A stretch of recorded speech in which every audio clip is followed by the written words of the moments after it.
Yo, yo, yo, yo, yo. It's the freak show. It's like, nah. Damn. Look at that thing right there. Look at that thing right there. Look at that thing right there. Gotta love it. Look at that gas guzzler right there. Look at that gas guzzler right there. It's like, nah.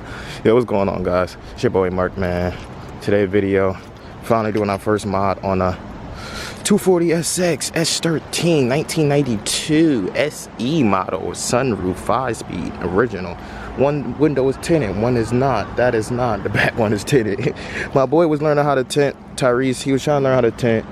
We needed a heat gun. We tried tinting without a heat gun. We tried to use a hair dryer, and that didn't work out so good. So, but look what we have here. This is the video for today's video. Sponsored by Sagna, I wish. But today's video, we had coilovers for the 240SX, my guy. Ooh wee, ooh wee. I'm gonna put some shots up in here. I got some pictures I could put up in here. I took in front of the car already with these. But we got some ISR coilover babies.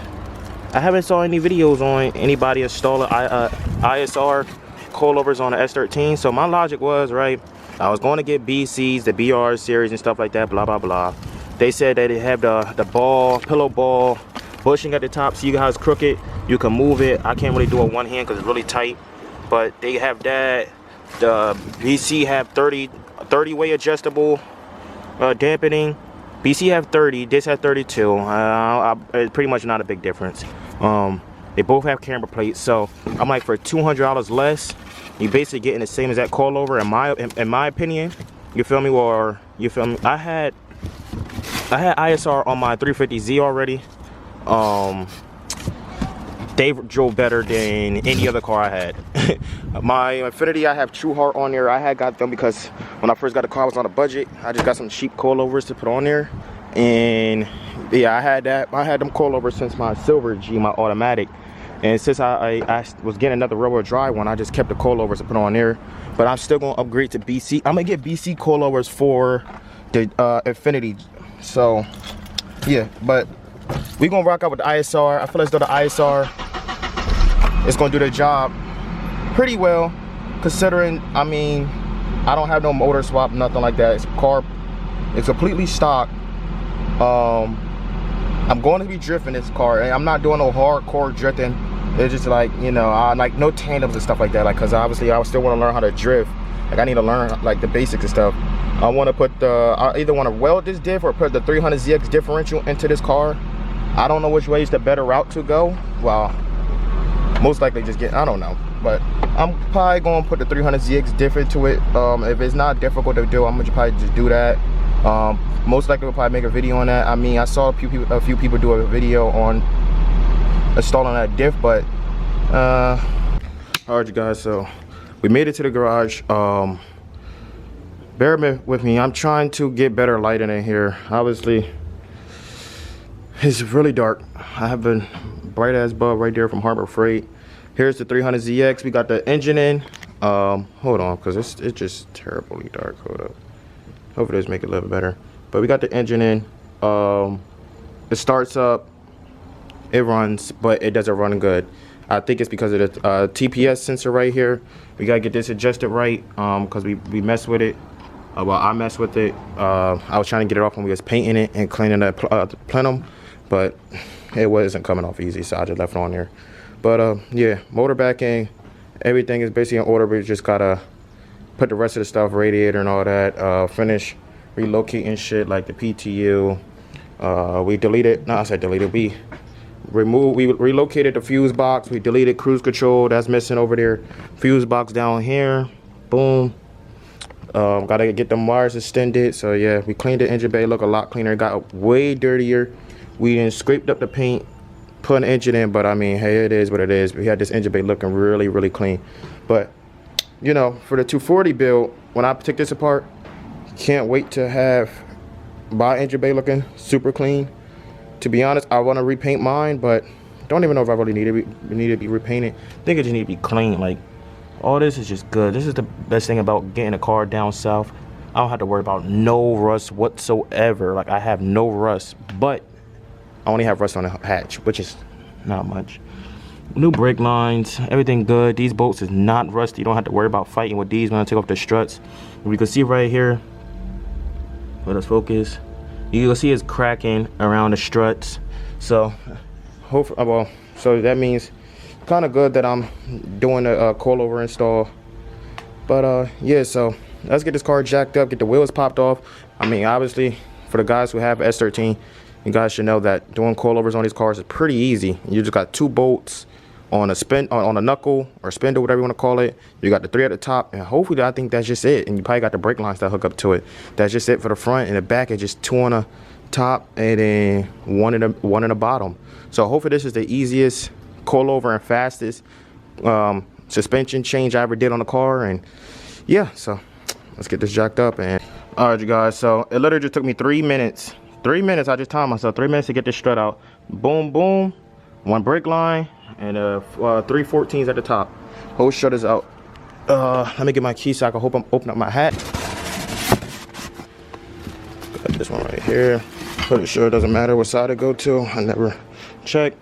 Sad part is I don't have a tape measure, so I'm just gonna count the threads and go from there. So yeah. All right, so just gonna reverse the steps and take these new nuts off right here.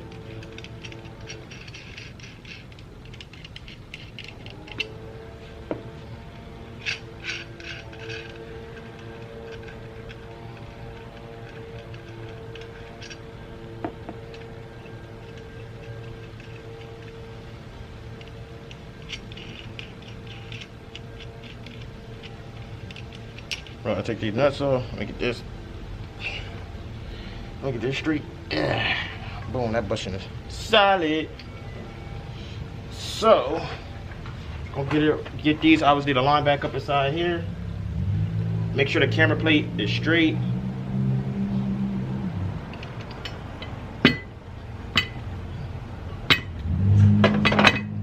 Sorry if I blocked you guys' view. Go ahead, put the new nut on top, just to hold it down from falling.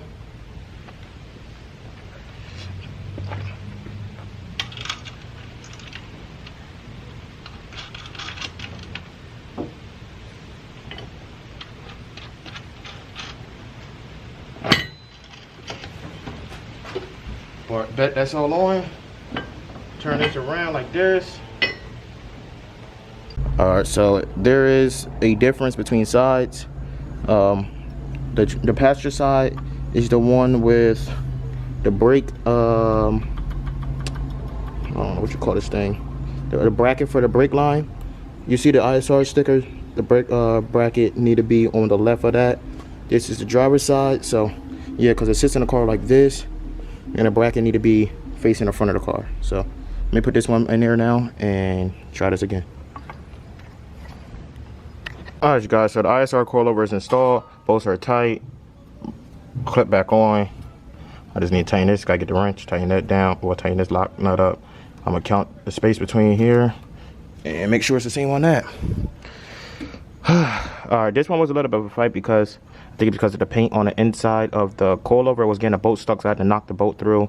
I had to get the jack up the bottom of the spindles to lift it up, since it's the height of the car is different. So hopefully that's better now.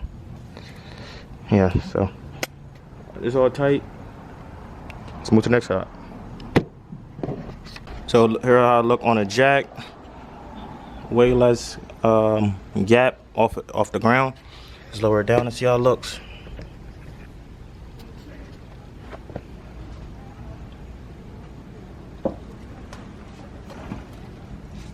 Oh yeah, that's a good height.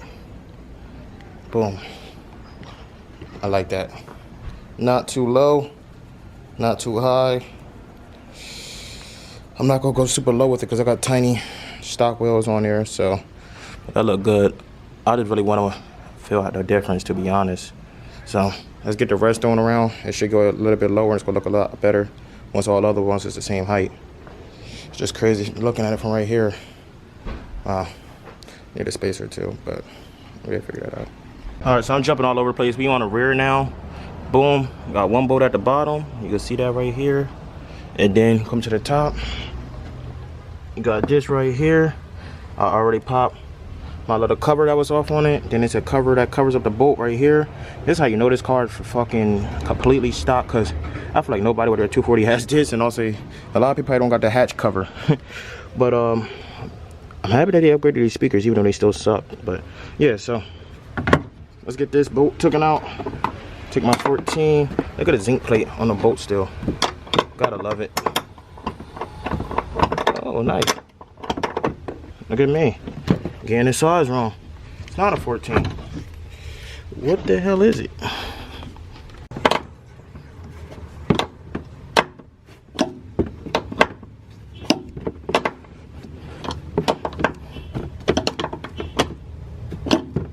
That feels just normal.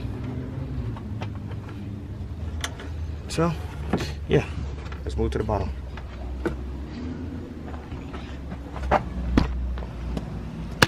Damn gun, front of my hand.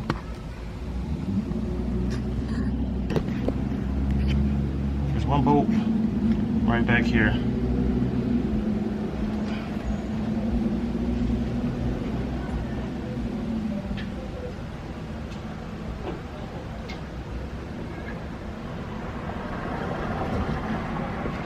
Why just not be a 17? Would be mad. Okay, it is. Nice. The gun zap it off? Is it strong enough?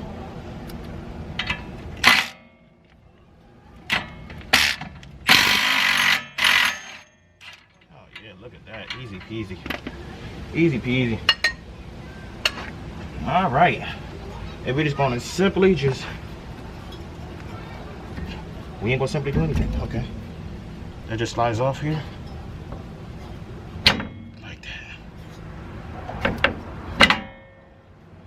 Just like that. Ooh. Slide it out through the middle.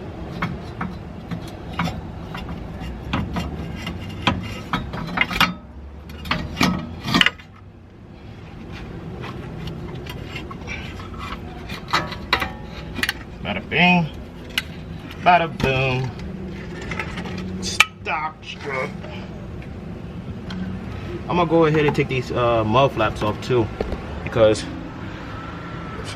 excuse me, I do not want to be scraping these. I know this is going to scrape because these bitches stick down longer than a goddamn tractor trailer. It's like, nah, but there's 2 screws. I'm going to take these out.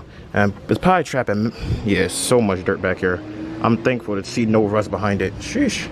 Yeah, so, be right back. Boom, counter 13 back here. Whew, coilovers on. Top is tight, bottom tight. Look weird. It was low-key hard trying to tighten this ring up just because it's inside the control arm. But yeah, got the mud flap off. So let's put the wheel on and see how low this is. I feel like this is going to sit really low just because of how high the spindle is up to the tire. But let's see. I mean, up to the spindle is up to the fender. Oh, you gotta love these fenders, boy. No rust. All solid. No bondo. Your third. Alright, so the back is on. I had to raise the car a lot because it was tucking with just the wheel in the air, so I raised it up a lot. So it's at like 34 spaces counted. But yeah, I'm going to move to the next side and get this done because low-key it's taking longer than I wish it was because I had to keep going back and forth and taking the coilovers back off. But let's get it done now. Tired, ready to go home. Alright, you guys, so we're on our way home. Yeah, my LEDs are purple and blue, but coilovers are installed. Low-key, I feel like I'm riding a chopper. It's like the back is a little lower than the front. I don't know. Also, you know how 240s are. The nose of the car is really long. Like, so I feel as though I might have to lower the front a little more or just raise the back a little higher. I may just raise the back a little higher, so I'm not too low.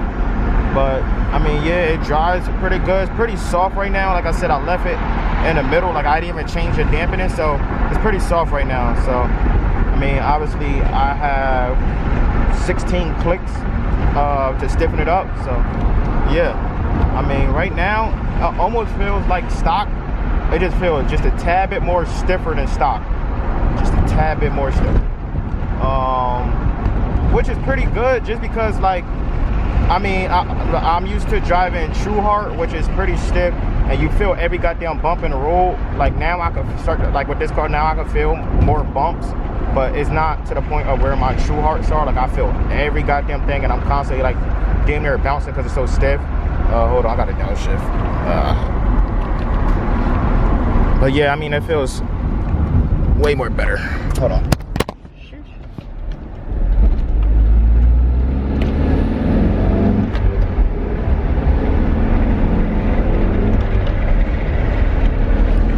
Okay, but my only concern is like getting over my big ass speed bump in my complex.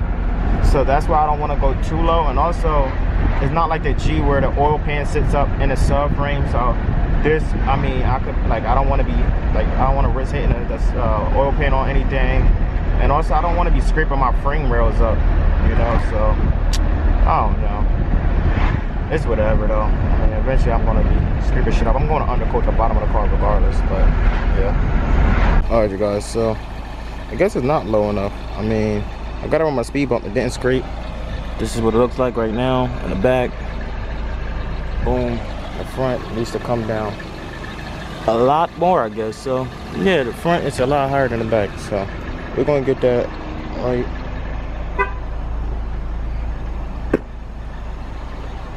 We're gonna get that right. But right now, they do drive so much better. Don't feel like a boat, really. Just like I said, just gotta lower the front a lot more. But yeah, it's pretty dark. I wish it got done a little quicker. It took me about like 2 hours. But yeah, the back is way lower than the front. Man, the gap is pretty much closed. Besides, obviously, need spacer. This right here still almost look stopped. So. Yeah, we get it right. We'll get it right.